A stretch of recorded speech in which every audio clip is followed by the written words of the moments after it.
నమస్కారం న్యూస్కు స్వాగతం. ఈనాటి ముఖ్యాంశాలు చూద్దాం.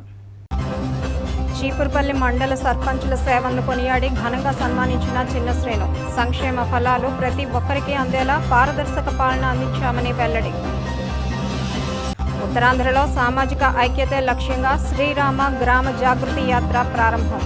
మన్యంలో ఒక గ్రామం ఒక రాయి నినాదంతో రామస్తూప నిర్మాణ మహాసంకల్పం.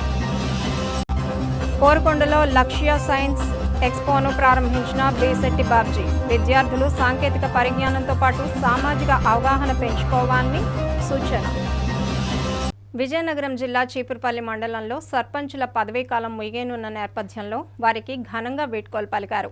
శనివారం స్థానిక ఎంపీడీఓ కార్యాలయ సమావేశ మందిరంలో నిర్వహించిన ప్రత్యేక కార్యక్రమంలో విజయనగరం జిల్లా పరిషత్ చైర్మన్ చిన్న శ్రీను, మాజీ ఎంపీ బెల్లాన చంద్రశేఖర్తో కలిసి సర్పంచులను శాలువాలతో సత్కరించి జ్ఞాపికలను అందజేశారు.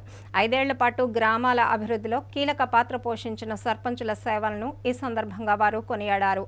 ఈ సందర్భంగా చిన్న శ్రీను మాట్లాడుతూ స్వర్గీయ రాజశేఖర్ రెడ్డి హయాం నుండి జగన్మోహన్ రెడ్డి నాయకత్వం వరకు చీపురుపల్లి మండలం మరియు పట్టణ రూపురేఖలు మార్చడానికి సమిష్టిగా కృషి చేశామని తెలిపారు. త్రాగునీరు, సాగునీరు, రోడ్లు మరియు కాలువలు వంటి మౌలిక వసతుల కల్పనలో రాజీ లేకుండా పనులు చేపట్టామని వివరించారు. మంత్రి బొత్స సత్యనారాయణ మరియు ఎంపీ బెల్లాన చంద్రశేఖర్ సహకారంతో జిల్లా పరిషత్ మరియు మండల నిధులను పారదర్శకంగా వినియోగించి రాజకీయాలకు అతీతంగా అర్హులైన ప్రతి ఒక్కరికి సంక్షేమ ఫలాలు అందించామని ప్రకటించారు. పదవీకాలం పూర్తి చేసుకుంటున్న సర్పంచులందరూ భవిష్యత్తులో మళ్లీ ప్రజల ఆశీస్సులు పొంది ప్రజాసేవలో కొనసాగాలని ఆకాంక్షించారు. ఈ కార్యక్రమంలో వైసీపీ నాయకులు, కార్యకర్తలు పాల్గొన్నారు.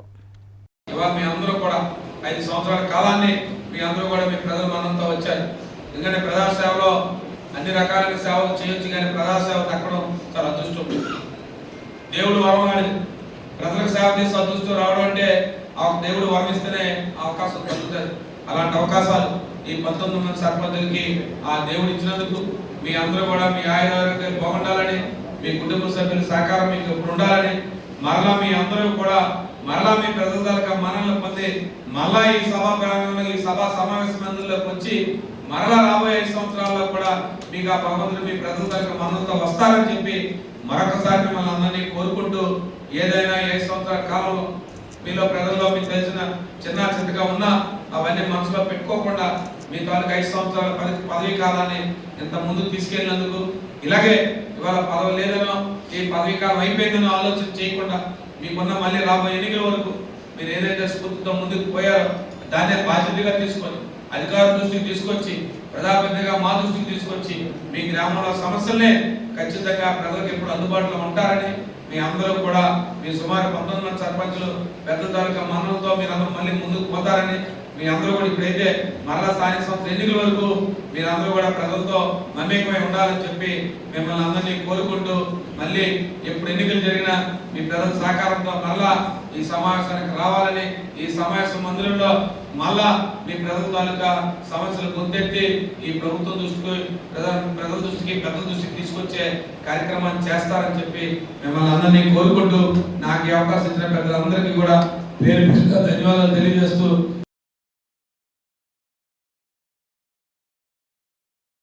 అన్నం పరబ్రహ్మ స్వరూపం అనే మాటను నిజం చేస్తూ తోటివారి ఆకలి తీర్చడమే పరమావధిగా భావిస్తున్నారు రాజాంలోని ఆర్య వైశ్య వాసవి క్లబ్స్ రాజాం సారథి సభ్యులు. మనిషికి జీవితంలో ఏది లోపించినా కొంతకాలం జీవించగలడు, కానీ ఆహారం లేనిదే మనుగడ సాధ్యం కాదు. అందుకే అన్ని దానాల్లోకి అన్నదానం మిన్న అని మన పెద్దలు చెబుతుంటారు. ఇతర ఏ వస్తువును దానం చేసినా గ్రహీతకు ఇంకా కావాలనే కోరిక ఉండవచ్చు, కానీ అన్నదానం చేసినప్పుడు మాత్రమే వారు కడుపు నిండి పూర్తి సంతృప్తిని వ్యక్తం చేస్తారు. ఈ సేవా దృక్పథంతోనే రాజాంలో గత 1500 రోజులుగా ఒక్కరోజు కూడా విరామం లేకుండా నిరంతరం అన్నదాన కార్యక్రమం కొనసాగుతోంది. ఆకలితో అలమటించే వారికి భోజనం పెట్టడాన్ని ఒక పవిత్ర యజ్ఞంలా ఈ క్లబ్ సభ్యులు నిర్వహిస్తున్నారు. 2022 మార్చిలో ప్రారంభమైన ఈ మహత్కార్యం నేటికి నిర్విరామంగా సాగుతుండడం విశేషం. సొసైటీ నిర్వాహకులు డాక్టర్ గ్రంథి రవికుమార్ తెలిపిన వివరాల ప్రకారం పెళ్లి రోజులు, పుట్టినరోజులు వంటి శుభకార్యాల సందర్భంగా దాతలు ఇచ్చే విరాళాలతో వారి పేరు మీదనే ఈ అన్నదానాన్ని నిర్వహిస్తున్నామన్నారు. కేవలం అన్నదానమే కాకుండా సామాజిక బాధ్యతగా చిరు వ్యాపారులకు గొడుగులు పంపిణీ చేయడం, 10వ తరగతి విద్యార్థులకు పరీక్షా సామగ్రి అందించడం మరియు వృద్ధులకు వైద్య సేవలు కల్పించడం వంటి అనేక సేవా కార్యక్రమాలను చేపడుతున్నట్లు తెలిపారు. కూటమి ప్రభుత్వం అసెంబ్లీలో అమరావతిని రాజధానిగా ప్రకటిస్తూ ప్రత్యేక తీర్మానం చేపట్టడం దురదృష్టకరమని వైసీపీ జిల్లా అధ్యక్షులు, జిల్లా పరిషత్ చైర్పర్సన్ చిన్న శ్రీను ఆవేదన వ్యక్తం చేశారు. శనివారం విజయనగరం జిల్లా కేంద్రంలోని జిల్లా పరిషత్ కార్యాలయం వద్ద మీడియా సమావేశం నిర్వహించారు. ఈ సందర్భంగా ఆయన మాట్లాడుతూ ప్రజలు కూటమి ప్రభుత్వానికి 2029 వరకు పాలనాధికారం ఇచ్చారని, అయితే అమరావతి రాజధాని పేరుతో ప్రభుత్వం డైవర్షన్ పాలిటిక్స్ చేస్తోందని విమర్శించారు. రాష్ట్రంపై భారీ ఆర్థిక భారం మోపుతూ సుమారు 47,000 కోట్లు అప్పులు తెచ్చారని ఆరోపించారు. 2 ఏళ్ల పాలనలో ప్రజలకు ఇచ్చిన హామీలలో ఒక్కటి నెరవేర్చలేదని, ఇంతవరకు ఒక్క ఇల్లు కూడా కట్టలేకపోవడం ప్రభుత్వ వైఫల్యానికి నిదర్శనమని అన్నారు. మీపై మాకు నమ్మకం లేదంటూ ప్రభుత్వంపై తీవ్ర విమర్శలు గుప్పించారు. రాష్ట్రంలో గ్యాస్ కొరత కారణంగా ప్రజలు మళ్లీ కట్టెల పొయ్యిలపై ఆధారపడే పరిస్థితి ఏర్పడిందని, దీనివల్ల సాధారణ ప్రజలు అనేక ఇబ్బందులు ఎదుర్కొంటున్నారని పేర్కొన్నారు. జిల్లాలో రైతులు ఎదుర్కొంటున్న కష్టాలు కూడా కూటమి ప్రభుత్వ అసమర్థ పాలనకు ప్రత్యక్ష సాక్ష్యమని ధ్వజమెత్తారు. ప్రజా సమస్యలను పరిష్కరించడంలో ప్రభుత్వం విఫలమైందని, తక్షణమే ప్రజల అవసరాలపై దృష్టి సారించాలని చిన్న శ్రీను డిమాండ్ చేశారు. ఈ సమావేశంలో వైసీపీ నాయకులు, కార్యకర్తలు పాల్గొన్నారు. కూటమి ప్రభుత్వం ఒక అసెంబ్లీలో ప్రత్యేక సమావేశం పెట్టి ఒక తీర్మానాన్ని ప్రవేశపెట్టారు, అమరావతి రాజధాని. నేను మీ ద్వారా ఈ ప్రభుత్వాన్ని ఒకటే కోరుతా ఉన్నాను. ప్రజల ప్రభుత్వానికి 29 సంవత్సరం వరకు మీకు అవకాశం ఇచ్చారు, 5 సంవత్సరాలు. మీరు ఎన్నికల్లో కానీ, మీ ప్రభుత్వం ఏర్పడిన తర్వాత అసెంబ్లీలో కానీ 28వ సంవత్సరం కల్లా, సంవత్సరం ఆఖరానికి మేము అమరావతిని పూర్తి చేస్తామని మీరు చెప్పారు. మీరు అధికారంలో ఉన్నారు, ప్రభుత్వం మీది. మిమ్మల్ని అడ్డుకునేది ఎవరు? ఎందుకు ఈ రకమైన డైవర్షన్ పాలిటిక్స్ చేస్తున్నారు? ప్రత్యేక సమావేశాలు ఎందుకు? అసలు అమరావతి రాజధాని కాదనేది ఎవరు? మీరు అమరావతిలో మీరు చేస్తున్న దోపిడీకి వ్యతిరేకం తప్ప అమరావతిలో ఎప్పుడు ఏనాడు కూడా జగన్మోహన్ రెడ్డి గారే కానీ, వైఎస్ఆర్సీపీ పార్టీ కానీ, ప్రభుత్వం కానీ ఏనాడు కూడా అడ్డు చెప్పలేదే. మీరు ఇవాళ ఒక సుమారు ఎకరాకి 2 కోట్ల రూపాయలు డెవలప్మెంట్స్ కింద అని చెప్తున్నారు. 50,000 ఎకరాలు సేకరించారు. సుమారుగా 1,00,000 నుంచి 2 లక్షల కోట్ల వరకు అభివృద్ధి చేయడానికి అవుతున్న ఖర్చు. ఈ రాష్ట్ర ప్రభుత్వం రోజువారీ ఖర్చులకే ప్రతీ నెల అప్పులకి వెళ్ళే ఈ రాష్ట్ర ప్రభుత్వం దీన్ని భరించే శక్తి ఈ రాష్ట్రానికి ఉందా? అలాంటప్పుడు మీరు మాయ మాటలు చెప్తూ, మోసం మాటలు చెప్తూ కేవలం ఈ 2 సంవత్సరాల కాలంలో కేవలం సుమారు 47,000 కోట్ల రూపాయలు అప్పు తెచ్చి కేవలం అవినీతి కార్యక్రమాల కోసం మొబిలైజేషన్ అడ్వాన్సులు తీసుకొని దాన్ని ప్రశ్నిస్తే మీరు ఇవాళ మళ్ళీ అమరావతి రాజధాని అని చెప్పి ఒక డ్రామాను మొదలుపెట్టారు. దీని మీద జగన్మోహన్ రెడ్డి గారి మీద, వైఎస్ఆర్సీపీ పార్టీ మీద వ్యక్తిగతమైన విమర్శలు ప్రజలన్నీ గమనిస్తూ ఉన్నారు. ఈ రాష్ట్రంలో మీరు చేస్తున్న కార్యక్రమాలన్నా ప్రజలందరూ గమనిస్తూ ఉన్నారు. ఈ 2 సంవత్సరాల కాలంలో కేవలం మాటలకే తప్ప చేతలు ఎక్కడా లేవు. ఎంతసేపు అమరావతి ఒలింపిక్స్ నిర్వహిస్తామని చెప్తారు, సాధ్యం కాని హామీలు చెప్తారు, బుల్లెట్ ట్రైన్లు వేస్తామని చెప్తారు, లేకపోతే అమరావతిలో నుంచి ఇంకొక విమానాశ్రయం కడతామని చెప్తారు, మరలా ఇంకొక 50,000 ఎకరాలు భూసేకరణ అంటారు. ఇప్పటికొచ్చి రైతులు ఇచ్చిన రైతులకి ఎక్కడ ఒక ఫ్లాట్ ఇవ్వలేదు. కనీసం వాళ్ళ పెళ్ళిళ్ళు చేసుకుందామనో, లేకపోతే వాళ్ళ శుభకార్యాలు చేసుకుందామనో, వాళ్ళ పిల్లలు చదువులు చదివించుకుందామనో, ఆ ప్లాట్లు అమ్ముకుందామంటే కనీసం అలాంటి కార్యక్రమాలు లేవు. కేవలం మీ మీద మీకు నమ్మకం లేదు. అంటే మీరు చెప్పకనే చెప్తున్నారు 25వ సంవత్సరంలో మళ్ళీ మేము అధికారంలో రాము, కాబట్టి ఎవరైనా ఏదైనా చేస్తారేమోనని. జగన్మోహన్ రెడ్డి గారు తాలూకు వైఎస్ఆర్సీపీ నినాదం గతంలో కూడా చెప్పారు. జగన్మోహన్ రెడ్డి గారు తాడేపల్లిలో, అమరావతిలో ఇల్లు కట్టుకున్నారు. రాజధాని ప్రాంతంలో వారు నివసిస్తున్నారు. ఇవాళ రాజధాని ప్రాంతం అదే రాజధాని అని చెప్పి మేము వికేంద్రీకరణ అని చెప్పినప్పటికీ అందులో అమరావతి రాజధాని కొనసాగిస్తున్నామని చెప్పే అంశం ఉంది. అయినప్పటికి కూడా మీరు కేవలం సాధ్యం కాని హామీలు చెప్పి విపరీతమైన అప్పులు చేస్తూ 9,000 కోట్ల రూపాయలు టెండర్లు పిలిచి అందులో 5,000 కోట్ల రూపాయలు మొబిలైజేషన్ అడ్వాన్స్ ఇస్తున్నారు. ఇవన్నీ అప్పులు చేసి మీరు వచ్చి మొబిలైజేషన్ అడ్వాన్స్ కాంట్రాక్టుల దగ్గర మొబిలైజేషన్ అడ్వాన్స్ తీసుకుంటున్నారు. ఇప్పటికి 47,000 కోట్ల రూపాయలు అప్పు చేశారు కేవలం అమరావతిలో పేరు చెప్పి. ఎక్కడైనా అభివృద్ధి చూస్తే ఎక్కడ ఒక అభివృద్ధి కనపడదు. ఏమంటే దానికి కుంటి సాకులు చెప్తూ ఉంటారు. మీరే సాక్షాత్తు మీరు కేబినెట్ సమావేశంలోనే మీ మంత్రి గారిని మీరు ప్రశ్నించే విధానాన్ని చూస్తూ ఉంటే మీ మంత్రి గారు వారు ఆ సమర్థత లేదనే భావనని మీరే కలిగిస్తున్నారు. మీ మున్సిపల్ మినిస్టర్ గారికి మీ అమరావతి రాజధాని వర్క్స్ ఎవరైతే చూస్తున్న సాక్షాత్తు మంత్రి గారు ఉన్నారో మీరే స్వయంగా చెప్తా ఉన్నారు. కాబట్టి మీ పరిపాలన అంతా కూడా పూర్తిగా అవినీతి మయమైపోయింది. ఎక్కడా కూడా అభివృద్ధి లేదు. కేవలం ఈరోజు జగన్మోహన్ రెడ్డి గారిని వ్యక్తిగత దోషం చేయడానికో, లేదా వైఎస్ఆర్సీపీ పార్టీ మీద నిందలు మోపడానికో మీరు చేస్తున్న కార్యక్రమం తప్ప మీరు చెప్పిన హైటెక్ మాటలు, మీరు చెప్పిన సింగపూర్ డిజైన్లు, మీరు చెప్పిన బుల్లెట్ ట్రైన్లు, మీరు చెప్పిన ఒలింపిక్స్, ఇవన్నీ సాధ్యం కాని మాటలు. మీరు 28వ సంవత్సరం కల్లా మీరు రాజధాని పూర్తి చేస్తాం, రాజధాని కార్యక్రమాలు అన్నీ అయిపోయి రాజధాని కార్యకలాపాలు స్టార్ట్ అవుతాయని చెప్పిన మీరు మరలా ఇవాళ ఈ అంశాన్ని లేవనెత్తున్నారంటే మీ అసమర్థతను మీరే చెప్తూ, మీరు 29లో మేము అధికారంలో రావట్లేదని విషయాన్ని మీరే ఈ రాష్ట్ర ప్రజలకి తెలియజేసే విధంగా, దానికి కారణం ఈ రాష్ట్ర ప్రజలందరూ కూడా గమనిస్తూ ఉన్నారు. మీ 2 సంవత్సరాల కాలంలో మీ అసమర్థ పరిపాలనని, మీ అవినీతి పరిపాలనని, ఎక్కడ కూడా ప్రజా వ్యతిరేక పరిపాలనని మీరు మూటకట్టుకున్నారు తప్ప ఎక్కడ అభివృద్ధి లేదు. అభివృద్ధి శూన్యం, కేవలం మాటలు తప్ప. ఏవైనా ఒక అభివృద్ధి కార్యక్రమాలు జరిగితే ఆనాడు జగన్మోహన్ రెడ్డి నాయకత్వంలో చేసిన కార్యక్రమాలే తప్ప మీరు ఏ కార్యక్రమాలు కూడా చేయలేని పరిస్థితి.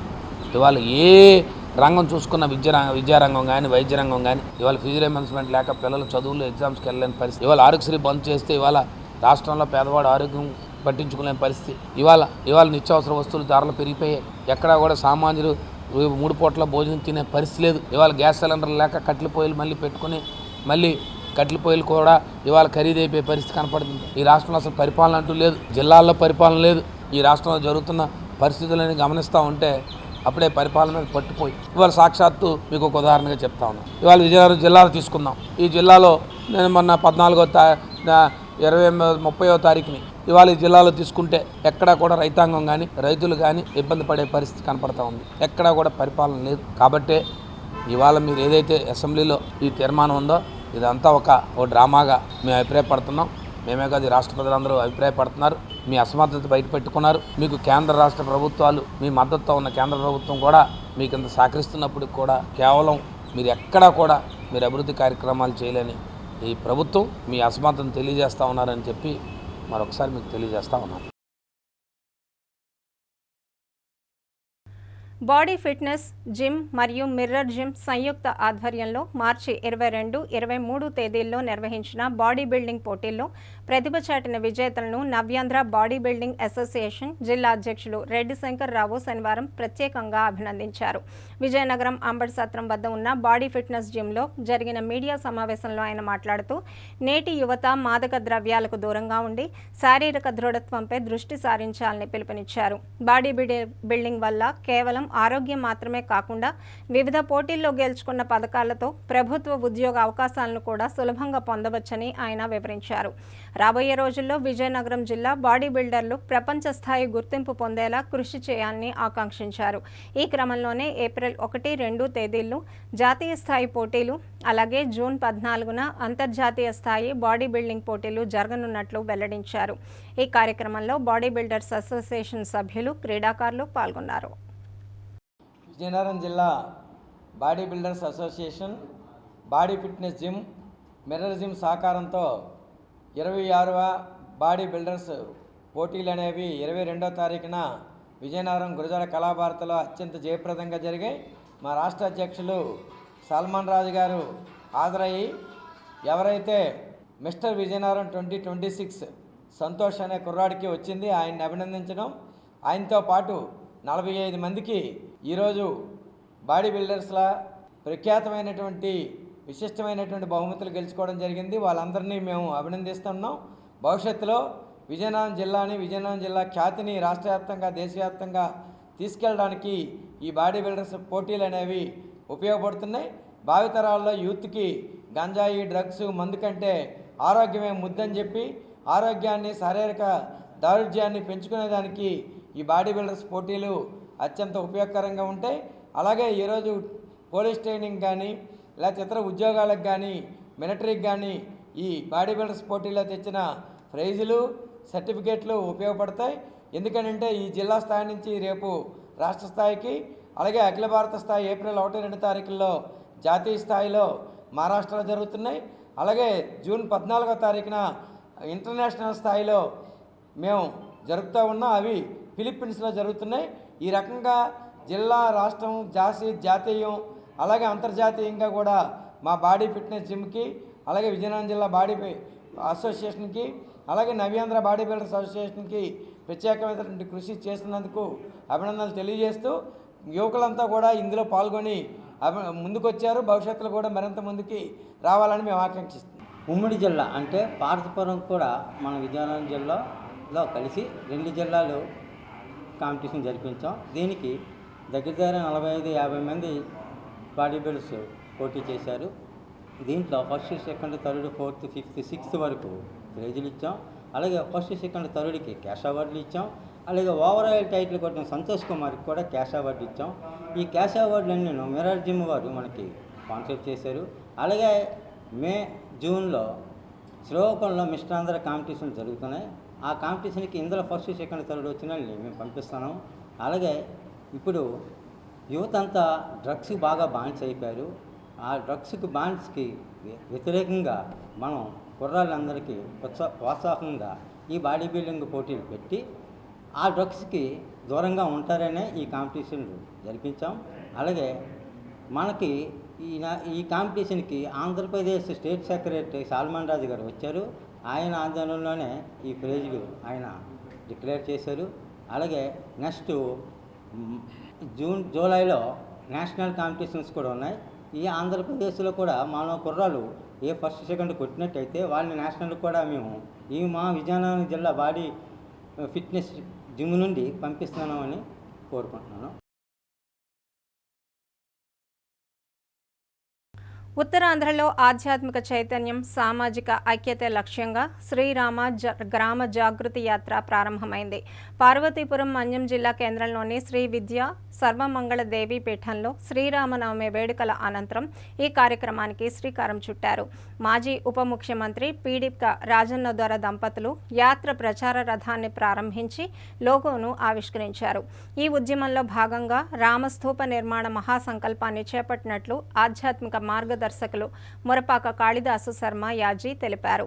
ఒక గ్రామం ఒక రాయి నినాదంతో రాష్ట్రంలోని వివిధ గ్రామాల నుంచి భక్తుల భాగస్వామ్యంతో శిలలను సేకరించి రామస్థూపాన్ని నిర్మించనున్నట్లు వివరించారు. గ్రామీణ ప్రాంతాల్లో ధర్మ ప్రచారం, యువతలో ఆధ్యాత్మిక విలువలు పెంపొందించడమే ఈ యాత్ర ప్రధాన ఉద్దేశ్యమని పేర్కొన్నారు. రాజకీయాలకు అతీతంగా చేపడుతున్న ఈ కార్యక్రమం ప్రజల్లో చైతన్యం నింపాలని మాజీ ఉప ముఖ్యమంత్రి రాజన్న దొర ఆకాంక్షించారు. ఈ యాత్రను తొలుత మన్యం, ఉత్తరాంధ్ర జిల్లాల్లో నిర్వహించి అనంతరం రాష్ట్ర వ్యాప్తంగా విస్తరిస్తామని నిర్వాహకులు వెల్లడించారు. ఈ కార్యక్రమంలో పెద్ద సంఖ్యలో భక్తులు పాల్గొన్నారు. 72 అడుగుల రామకోటి స్తూపం నిర్మాణం చేపట్టాలని, ముఖ్యంగా మన జిల్లా నుంచి, మన ఉత్తరాంధ్ర నుంచి ప్రతి ఒక్కరు కూడా రామదండుగా కదలవలసిన అవసరం వచ్చింది. ప్రతి ఒక్కరు రామదండుగా రావాలి. మనమందరం కూడా రామకోటి రాసి ప్రతి ఒక్కరూ కూడా వీటికి సహాయం చేసి మరి రామకోటి స్తూపం నిర్మించడానికి ప్రతి ఒక్కరు సంకల్పించాలి. సాహసమే మన ఆయుధం, సంకల్పమే మన బలం. దీనికి మా ప్రీతమ నేత మాజీ ముఖ్యమంత్రి జగన్మోహన్ రెడ్డి గారు కూడా తన వంతుగా తన పిలిపించి స్వామి గారిని కూడా పిలిపిస్తున్నారు. నేను చేయవలసింది ఏముంది, నేను చెప్పవలసింది ఏముంది, నేను కూడా ఉంటాను, ఈ రామనామములు పాల్గొంటాను, ఈ రామస్తూపంలో ఉంటాను అని చెప్పి స్వామి గారు కూడా ఆహ్వానం పంపారు.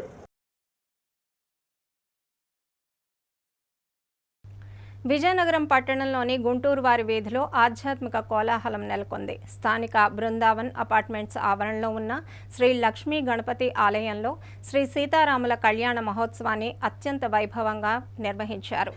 శ్రీరామనవమి పర్వదినాన్ని పురస్కరించుకొని జరిగిన ఈ వేడుకల్లో సీతారాముల కళ్యాణాన్ని శాస్త్రోక్తంగా కన్నుల పండువగా జరిపించారు. ఈ సందర్భంగా ఉత్సవ కమిటీ సభ్యులు మాట్లాడుతూ బృందావన్ అపార్ట్మెంట్స్లో శ్రీ లక్ష్మీ గణపతి ఆలయాన్ని నిర్మించి 9 మాసాలు పూర్తయిందని తెలిపారు. ఈ స్వల్పకాలంలోనే ఆలయం వేదికగా అనేక ఆధ్యాత్మిక సేవా కార్యక్రమాలను దిగ్విజయంగా చేపట్టినట్లు వివరించారు. ముఖ్యంగా ప్రతిరోజు సుమారు 50 మందికి అన్నదాన కార్యక్రమం నిర్వహిస్తున్నామని తెలిపారు. అపార్ట్మెంట్ వాసులందరి సహాయ సహకారాలతోనే ఈ కళ్యాణ మహోత్సవం ఇంత వైభవంగా సాధ్యమైందని, భవిష్యత్తులో మరిన్ని సేవా కార్యక్రమాలను విస్తృతం చేస్తామని కమిటీ సభ్యులు వెల్లడించారు. ఈ వేడుకలో అపార్ట్మెంట్ నివాసులతో పాటు పెద్ద సంఖ్యలో భక్తులు పాల్గొని స్వామివారి కృపకు పాత్రులయ్యారు.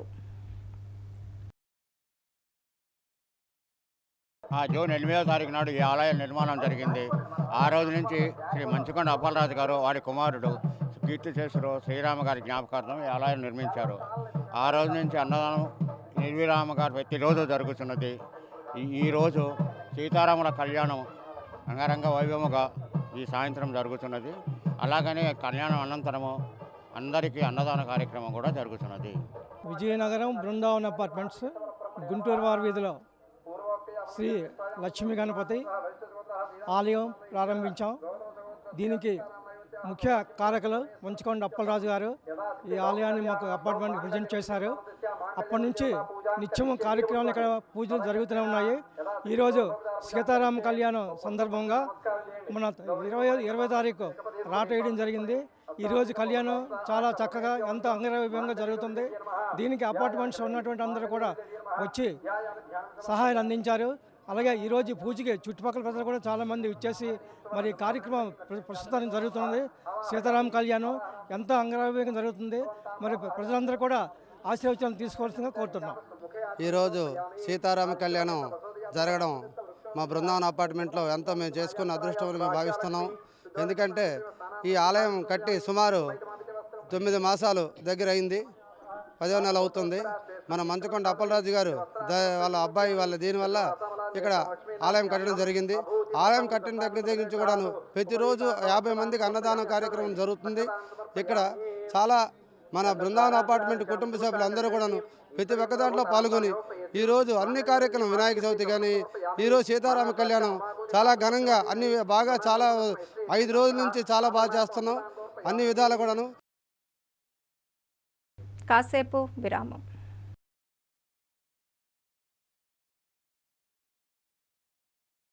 అందమంటేనే ఆడవాళ్ళు, మరి మన ఆడవాళ్ళకి మరింత అందం చేకూర్చేది బంగారం. బంగారం కొనడం సులభమే, కానీ నాణ్యమైన బంగారం కొనడం అంత ఈజీ కాదు. సంప్రదాయమైన కలెక్షన్స్, నాణ్యమైన ఆభరణాలు, సామాన్యుడికి కూడా అందుబాటైన ధరలు, నమ్మకమైన పేరు, అది మన ధనలక్ష్మి జ్యువెలర్స్. మా బామ్మ ఎప్పుడు చెప్పేది, ఒక్కసారి ధనలక్ష్మి జ్యువెలర్స్ లో బంగారం కొంటే మళ్ళీ మళ్ళీ కొంటూ ఉంటామని. ధనలక్ష్మి జ్యువెలర్స్, డాబా తోట, MG road, Vizianagaram.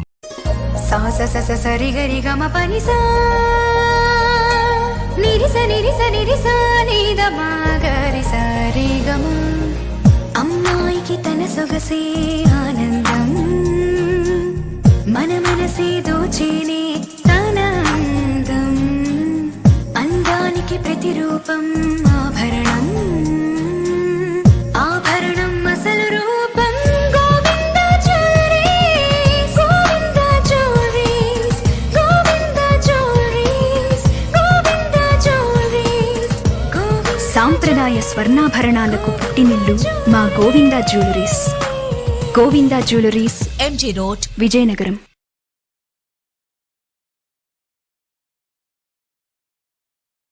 Welcome back.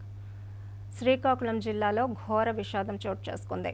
Etcherla మండలం అరినాం అక్కివలస జాతీయ రహదారిపై జరిగిన రోడ్డు ప్రమాదంలో తల్లి కుమారుడు అక్కడికక్కడే ప్రాణాలు కోల్పోయారు. శ్రీకాకుళంలోని ప్రసిద్ధ పుణ్యక్షేత్రం అరసవిల్లి సూర్యనారాయణ స్వామి వారిని దర్శించుకొని ద్విచక్ర వాహనంపై తిరిగి విశాఖపట్నం వైపు వెళ్తుండగా ఈ ఘోరం సంభవించింది.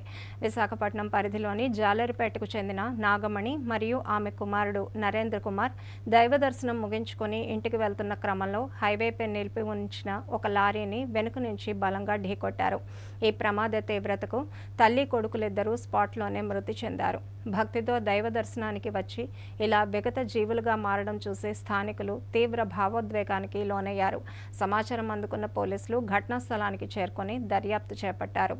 రహదారిపై నిబంధనలకు విరుద్ధంగా లారీని నిలిపి ఉంచిన డ్రైవర్పై కేసు నమోదు చేసినట్లు పోలీసులు వెల్లడించారు. విజయనగరం పట్టణంలో ఆధ్యాత్మిక శోభ ఉట్టిపడింది. స్థానిక రింగ్ రోడ్లోని కళ్యాణ వెంకటేశ్వర స్వామి ఆలయంలో గత 9 రోజులుగా అత్యంత భక్తి శ్రద్ధలతో జరుగుతున్న శ్రీరాముని సుందరకాండ పారాయణ మహోత్సవాలు శ్రీరామ పట్టాభిషేక మహోత్సవంతో అత్యంత వైభవంగా ముగిశాయి. ఈ నెల 19వ తేదీన ప్రారంభమైన ఈ వేడుకల్లో ప్రతిరోజు ప్రత్యేక పూజలు, పారాయణలు భక్తులకు కనువిందు చేశాయి. ఈ సందర్భంగా ఆలయ కార్యదర్శి శ్రీధర్ మాట్లాడుతూ 9 రోజుల పాటు సాగిన ఈ ఉత్సవాల్లో శాస్త్రీయ పద్ధతిలో సాంప్రదాయబద్ధంగా పూజా కార్యక్రమాలు నిర్వహించామని తెలిపారు. ప్రతిరోజు నిర్వహించిన ఆధ్యాత్మిక కార్యక్రమాలు, సాంస్కృతిక ప్రదర్శనలు భక్తులకు మరుపురాని ఆధ్యాత్మిక అనుభూతిని అందించాయని ఆయన పేర్కొన్నారు. ఉత్సవాల ముగింపు రోజున జరిగిన పట్టాభిషేక వేడుకను వీక్షించేందుకు భక్తులు భారీ సంఖ్యలో తరలిరావడంతో ఆలయ ప్రాంగణం భక్తజన సందోహంతో కిటకిటలాడింది. భక్తులందరికీ స్వామివారి కృపా కటాక్షాలు అందాలని కోరుకుంటూ ఈ కార్యక్రమం ఇంతటి విజయవంతం కావడంపై నిర్వాహక బృందం హర్షం వ్యక్తం చేసింది. రింగ్ రోడ్లో వేయించేస్తున్నటువంటి కళ్యాణ వెంకటేశ్వర స్వామి ఆలయంలో 19వ తారీఖు ఉగాది నుంచి ప్రారంభమైనటువంటి వసంత నవరాత్రులు నిన్న 26వ తారీఖుతో కళ్యాణ మహోత్సవం అత్యంత వైభవంగా జరిగింది. ఈరోజు స్వామివారి యొక్క పట్టాభిషేకం పుష్యమి నక్షత్ర సందర్భంగా జరిగింది. ఈ 9 రోజులు స్వామివారి సుందరకాండ పారాయణ, హవనం, భక్తుల చేత సామూహికంగా పారాయణ చేయించడము, అలాగే సంక్షేమ రామాయణ పారాయణలు జరిగాయి. ముఖ్యంగా ఏ రోజు పారాయణ ఆ రోజు చేసి ఆ రోజు కూడా పారాయణ హవనాన్ని కూడా చేశారు. ఈ ఆఖరి రోజు పట్టాభిషేకం కూడా అత్యంత వైభవంగా స్వామివారికి శాస్త్రీయంగా అన్ని చేయడం జరిగింది. ముఖ్యంగా మన ఈ ఆలయంలో మహాసామ్రాజ్య పట్టాభిషేకం చేయించుకున్నాం కాబట్టి దాన్ని పురస్కరించుకొని ప్రతి ఏటా శ్రీరామనవమి నాడు తరువాత మరుచుడిదైన పుష్యమి నక్షత్రంతో పట్టాభిషేకం చేయాలని ఆలయ కమిటీ నిర్వహించడం జరిగింది. ప్రతి ఏట నుంచి ఈ కార్యక్రమం చేస్తున్నాం. ముఖ్యంగా ఈ 9 రోజులు వివిధ రకమైన సాంస్కృతిక కార్యక్రమాలు, రామాయణ వైభవం మీద ప్రవచనాలు, అలాగే మనటువంటి ముఖ్యంగా ఈ రామాయణ వైభవ ఘట్టాన్ని కూడా నృత్య రూపకం ద్వారా ప్రదర్శించడానికి ఇది తర్వాత నామ సంకీర్తన, అఖండ భజనలు ఇవన్నీ జరిగాయి. ముఖ్యంగా భక్తులందరూ మేము చెప్పిన విధంగా అందరూ పాల్గొని సహకరించి ఈ కార్యక్రమాన్ని నవరాత్రులు జయప్రదం చేసినందుకు మీ ద్వారా భక్త మహాశయులందరికీ శ్రీనివాస సేవా సంఘం తరఫున అనేక కృతజ్ఞతాపూర్వక అభినందనలు తెలుపుకుంటున్నాం. విజయనగరం జిల్లా రాజా మండలంలోని డోలపేట గ్రామంలో రుద్రభూమి అభివృద్ధి పనుల చుట్టూ వివాదం నెలకొంది. గ్రామంలోని శ్మశాన వాటికను అభివృద్ధి చేస్తుంటే కొంతమంది కావాలనే అడ్డంకులు సృష్టిస్తున్నారంటూ గ్రామ పెద్దలు ఆందోళన వ్యక్తం చేస్తున్నారు. గత 7 ఏళ్లుగా సామాజిక కార్యకర్త గోకవలస మహేష్ తన సొంత నిధులతో ఇక్కడ అనేక సేవా కార్యక్రమాలను నిర్వహిస్తున్నారు. పేద ధనిక అనే తేడా లేకుండా అంతిమయాత్రకు వచ్చేవారికి అవసరమైన ఏర్పాట్లు చేయడం, దహన సంస్కారాలకు కావలసిన కట్టెలను ఉచితంగా అందించడం వంటి పనులతో ఆయన అందరి ప్రశంసలు అందుకుంటున్నారు. అంతేకాకుండా మృతుల అస్థికలను భద్రపరుచుకోవడానికి ప్రత్యేకంగా లాకర్ల సౌకర్యం కల్పించడం, శ్మశానానికి వచ్చేవారు కూర్చోవడానికి సిమెంట్ బెంచీలు ఏర్పాటు చేయడం వంటి అభివృద్ధి పనులను కూడా ఆయన చేపట్టారు. అయితే తన తండ్రి ఆశయ సాధనలో భాగంగా హిందూ ధర్మ పరిరక్షణ కోసం రుద్రభూమిలో మహాశివుని విగ్రహాన్ని ప్రతిష్ఠించేందుకు సిద్ధమవగా గ్రామానికి చెందిన కొందరు యువకులు దీనిపై తప్పుడు ప్రచారం చేస్తున్నారని గ్రామస్తులు ఆగ్రహం వ్యక్తం చేస్తున్నారు. గ్రామానికి మేలు చేసే అభివృద్ధి పనులను అడ్డుకోవడం విడ్డూరంగా ఉందని, రాజకీయ లేదా వ్యక్తిగత కారణాలతో ఇలాంటి ఆటంకాలు సృష్టించడం సరికాదని డోలపేట పెద్దలు స్పష్టం చేస్తున్నారు. గత 7 సంవత్సరాల నుంచి కూడా కర్రల గురించి డోలపేట గ్రామస్తులు చుట్టుపక్కల ఉండే వాళ్ళు కూడా ఇబ్బంది పడుతుంటే ఉచితంగా మరి పేద ధనకమని కాకుండా ఈ 7 సంవత్సరాల నుంచి కూడా కర్రలు ఉచితంగా ఇవ్వబడును. అలాగే ఈ అస్థికులు కూడా దాయడానికి కూడా అంతకుముందు చెట్టు కట్టేవాళ్ళు ఇప్పుడు ఏంటంటే ఒక 8 లాకర్స్ కూడా ఉచితంగా పెట్టి అలాగే బెంచీలు కూడా వేయడం జరిగింది విశ్రాంతి తీసుకున్నట్టుకు. అలాగే ఇక్కడ మా నాన్నగారు కోరిక మేరకు శివుడి విగ్రహం అనేది కట్టడం జరిగింది ప్రజలందరూ ఆమోదంతో. ఈ శివుడి విగ్రహం కట్టడం వల్ల ఈ వాతావరణం అంతా ఆధ్యాత్మిక సంతంతో ఉంది. అలాగే ఈ రాత్రిళ్ళంతా కేర్ హాస్పిటల్కి వెళ్ళేవాళ్ళు, హై స్కూల్కి వెళ్ళేవాళ్ళు, అలాగే కాలేజీకి వెళ్ళే వాళ్ళు కూడాను చాలా ఉదయం కానీ రాత్రి కానీ శ్మశానం అనేసరికి చాలా భయంతో ఉండేవాళ్ళు. ఈ గేట్ ఎదురుగా ఉండడం వలన ఆ శివుడి విగ్రహం సాక్షాత్తు ఆ మహాశివుడు ఉండడం వలన దర్శనం చేసుకొని అలాగే మొక్కుతూ వాళ్ళు ప్రశాంతంగా వెళ్తున్నారు. ఎంతటికి ఈ మంచి కార్యక్రమం చేస్తుంటే కొంతమంది గ్రామస్తులు వారవలేక ఆపడానికి ట్రై చేస్తున్నారు. దీని అందరూ కూడా ప్రజలందరూ కూడా సహకారంతో ఆమోదంతో ఈ విగ్రహాన్ని కట్టడం జరిగింది. ఒక 2-3 వారవలేక పేరు వచ్చేస్తుందని దీన్ని ఆఫ్ చేసి దీన్ని ఏదో విరగొడదామని ప్లాన్తో వాళ్ళందరూ చూస్తున్నారు. ఇది ఎట్టి పరిస్థితులు కూడా మీ అందరూ కూడా దీన్ని రక్షించాలని మనందరికీ బాధ్యత ఉందనేసి హిందూ ధర్మం ప్రకారంగా ఉండాలనేసి మీ అందరిని కూడా మనస్ఫూర్తిగా ప్రార్థిస్తున్నాను. విజయనగరం జిల్లా కోరుకొండ సమీపంలోని వైజాగ్ ఇంటర్నేషనల్ స్కూల్ వేదికగా నిర్వహించిన లక్ష్య లోయింగ్ అండ్ లెర్నింగ్ సైన్స్ ఎక్స్పో ఘన విజయాన్ని సాధించింది. విద్యార్థుల్లో దాగి ఉన్న సృజనాత్మకతను వెలికి తీయడమే లక్ష్యంగా ఏర్పాటు చేసిన ఈ ప్రదర్శన అందరినీ విశేషంగా ఆకట్టుకుంది. ఈ ఎక్స్పోలో సుమారు 400 మందికి పైగా విద్యార్థులు అత్యంత ఉత్సాహంతో పాల్గొని దాదాపు 200 రకాల వినూత్న ప్రాజెక్టులను ప్రదర్శించారు. విద్యార్థులు తాము రూపొందించిన సైన్స్ మోడల్స్, విభిన్న ప్రయోగాలు మరియు సరికొత్త ఆలోచనల ద్వారా తమ ప్రతిభను చాటుకొని సందర్శకుల నుండి ప్రశంసలు అందుకున్నారు. ఈ సందర్భంగా పాఠశాల చైర్మన్ కె సీతయ్య మరియు ప్రిన్సిపల్ బి లక్ష్మణమూర్తి మాట్లాడుతూ విద్యార్థుల్లో క్రియేటివిటీని, ఆలోచన శక్తిని పెంపొందించడంలో ఇటువంటి సైన్స్ ఎక్స్పోలు కీలక పాత్ర పోషిస్తాయని, భవిష్యత్తులో శాస్త్ర విజ్ఞానంపై వారికి మరింత ఆసక్తిని కలిగిస్తాయని పేర్కొన్నారు. ఈ కార్యక్రమంలో డైరెక్టర్ వీరస్వామితో పాటు వైఎస్ఆర్సీపీ యువజన విభాగ జిల్లా అధ్యక్షులు అల్లు అవినాష్ మరియు లోక్ సత్తా పార్టీ రాష్ట్ర అధ్యక్షులు బిశెట్టి బాబ్జీ పాల్గొని విద్యార్థులను అభినందించారు. పాఠశాల సిబ్బంది, తల్లిదండ్రులు పెద్ద సంఖ్యలో హాజరై ఈ కార్యక్రమాన్ని విజయవంతం చేశారు.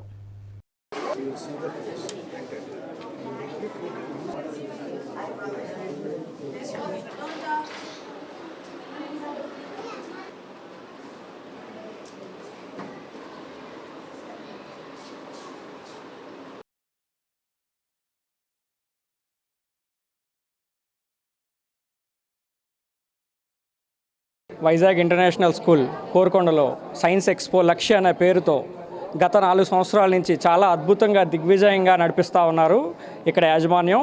ఇక్కడ సీతయ్య గారు, లక్ష్మణమూర్తి గారు, అలాగే మిగతా స్టాఫ్ అందరూ కూడా చాలా కష్టపడి పేరెంట్స్తో సమన్వయం చేసుకొని ఎంతో చక్కగా చిన్నపిల్లలు ఎల్కేజీ దగ్గర నుంచి 10వ తరగతి వరకు కూడా వివిధ రకమైన ఎక్స్పెరిమెంట్స్ కానీ లేకపోతే ప్రజెంటేషన్స్ కానీ చాలా అద్భుతంగా చేస్తూ ఉన్నారు.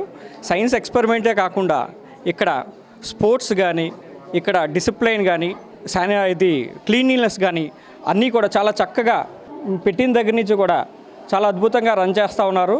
దానికి మేము పేరెంట్స్ తరపు నుంచి కూడా చాలా ఆనందంగా తెలుపుతున్నాము.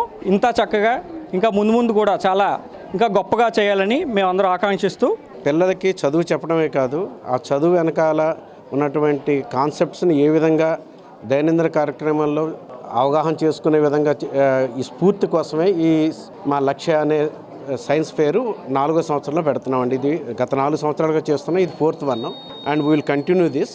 ఇందులో ముఖ్యంగా మేము చేసేది ఏంటంటే సైన్స్ ఎప్పుడో చెప్తూ ఉంటారు సాధారణంగా, కానీ మేము LKG, UKG, first standard, second standard అందరినీ కూడా పార్టిసిపేట్ చేస్తున్నాం. ఇది ఇప్పుడే కాదు, మొదటి నుంచి కూడా చేస్తున్నాం. చిన్నప్పటి నుంచి వాడికి సైంటిఫిక్ టెంపర్ మీద, సైంటిఫిక్ అండర్స్టాండింగ్ మీద వాళ్ళకి ఇంక్విజిటివ్నెస్ రావాలి. అంటే వాటికి దాని మీద తెలుసుకోవాలనే ఉత్సాహం ఉండాలి. దానికోసం ఈ చేస్తున్న మా చిరు ప్రయత్నం ఇది. దీని వెనక అధ్యాపక బృందము, మా ప్రిన్సిపాల్ గారు లక్ష్మణమూర్తి గారు మరియు మా డైరెక్టర్ వీరాస్వామి గారు, తల్లిదండ్రులు, విద్యార్థులు, మిగతా స్టాఫ్ అందరి కృషితోటి ఇలాగా ఎప్పుడు కూడా మేము 150, 200 ఆ విధంగా ప్రాజెక్టులు తగ్గకుండా చేసుకుంటున్నామండి. అన్నీ కూడా వైవిధ్యమైనవి. ఇది సంవత్సరాల తరబడి కృషితో చేస్తున్నది. కోరుకొండలో గల ది వైజాగ్ ఇంటర్నేషనల్ స్కూల్లో లక్ష్య నోయింగ్ అండ్ లెర్నింగ్ సైన్స్ అనే థీమ్ మీద ఒక సైన్స్ ఎక్స్పో కండక్ట్ చేయడం జరుగుతుంది. ఈ సైన్స్ ఎక్స్పోలో సుమారుగా 200 ప్రాజెక్ట్స్ ప్రదర్శించడం జరిగినది. అందులో 400 వరకు విద్యార్థులు పాల్గొన్నారు. ముఖ్యంగా ఈ ప్రాజెక్ట్స్ ముఖ్య ఉద్దేశం ఏంటంటే పిల్లల్లో క్యూరియాసిటీ, అలాగే సైంటిఫిక్ టెంపర్, అలాగే అట్ ద సేమ్ టైం క్రియేటివిటీని డెవలప్ చేయడానికి వాళ్ళలో ఈ సైన్స్ ఎక్స్పో అనేది ఎంతో దోహదపడుతుంది అనే ఉద్దేశంతో కండక్ట్ చేయడం జరుగుతుంది. ద వైజాగ్ ఇంటర్నేషనల్ స్కూల్ ముఖ్య ఉద్దేశం ఏంటంటే what they learning from the text books and what they are writing in that examinations and everything that is comes under the traditional education system. అలా కాకుండా వాళ్ళు పుస్తకాల్లో నేర్చుకున్న విజ్ఞానాన్ని డైలీ లైఫ్లో, రెగ్యులర్ లైఫ్లో ప్రాక్టికల్గా ఎలాగ ఎంప్లాయ్ చేయాలి, ఎలా వాడుకోవాలనే ఉద్దేశాన్ని పిల్లల్లో ఇప్పటి నుంచే ఇన్కల్కేట్ చేయడానికి ఈ సైన్స్ ఎక్స్పోస్ అనేవి ఎంతో ఉపయోగపడతాయి. ముఖ్యంగా ఈ సైన్స్ ఎక్స్పోలో పిల్లలు చాలా కష్టపడి ప్రాజెక్ట్స్ చేశారు. వాళ్ళ తాలూకా క్యూరియాసిటీని, తాలూకా సైంటిఫిక్ టెంపోని చూపిస్తూ చాలా అద్భుతమైన మోడల్స్ని ప్రదర్శించారు. పార్వతీపురం మన్యం జిల్లాలో ఓ గిరిజన గ్రామాన్ని భారీ కింగ్ కోబ్రా కలవరపెట్టింది. గుమ్మలక్ష్మీపురం మండల పరిధిలోని బత్తాడ గ్రామంలో సుమారు 15 అడుగుల పొడవున్న ఈ భారీ విషసర్పం ఒక్కసారిగా ప్రత్యక్షం కావడంతో స్థానికులు తీవ్ర భయాందోళనకు గురయ్యారు. గ్రామంలోని గిరిజనులు జీడిపిక్కలు సేకరించేందుకు వెళ్లిన సమయంలో ఈ భారీ పాము వారికి తారసపడింది. అప్పటి వరకు ప్రశాంతంగా పనులు చేసుకుంటున్న వారు అంత పెద్ద పామును చూసి ఒక్కసారిగా హతాశులయ్యారు. ఆ భారీ విషసర్పం తమపై దాడి చేసే ప్రమాదం ఉందని భావించిన స్థానికులు ప్రాణభయంతో వెంటనే అప్రమత్తమై ఆ పామును అక్కడికక్కడే మట్టుపెట్టారు. సాధారణంగా ఇక్కడ అటవీ ప్రాంతం కావడంతో పాములు కనిపించడం సహజమే అయినా ఇంత పెద్ద కింగ్ కోబ్రా బయటపడడంతో ఆ ప్రాంత ప్రజలు ప్రస్తుతం భయం నీడలో గడుపుతున్నారు. ఇక వార్తలు ముగించే ముందు ముఖ్యాంశాలు మరోసారి చూద్దాం. చీపురుపల్లి మండల సర్పంచుల సేవలను కొనియాడి ఘనంగా సన్మానించిన చిన్న శ్రేణు. సంక్షేమ ఫలాలు ప్రతి ఒక్కరికి అందేలా పారదర్శక పాలన అందించామని వెల్లడి. ఉత్తరాంధ్రలో సామాజిక ఐక్యతే లక్ష్యంగా శ్రీరామ గ్రామ జాగృతి యాత్ర ప్రారంభం. మన్యంలో ఒక గ్రామం ఒక రాయి నినాదంతో రామస్తూప నిర్మాణ మహాసంకల్పం. కోరుకొండలో లక్ష్య సైన్స్ ఎక్స్పోను ప్రారంభించిన బేసెట్టి బాబ్జీ. విద్యార్థులు సాంకేతిక పరిజ్ఞానంతో పాటు సామాజిక అవగాహన పెంచుకోవాలని సూచన. వార్తలు సమాప్తం. చూస్తూనే ఉండండి MM న్యూస్.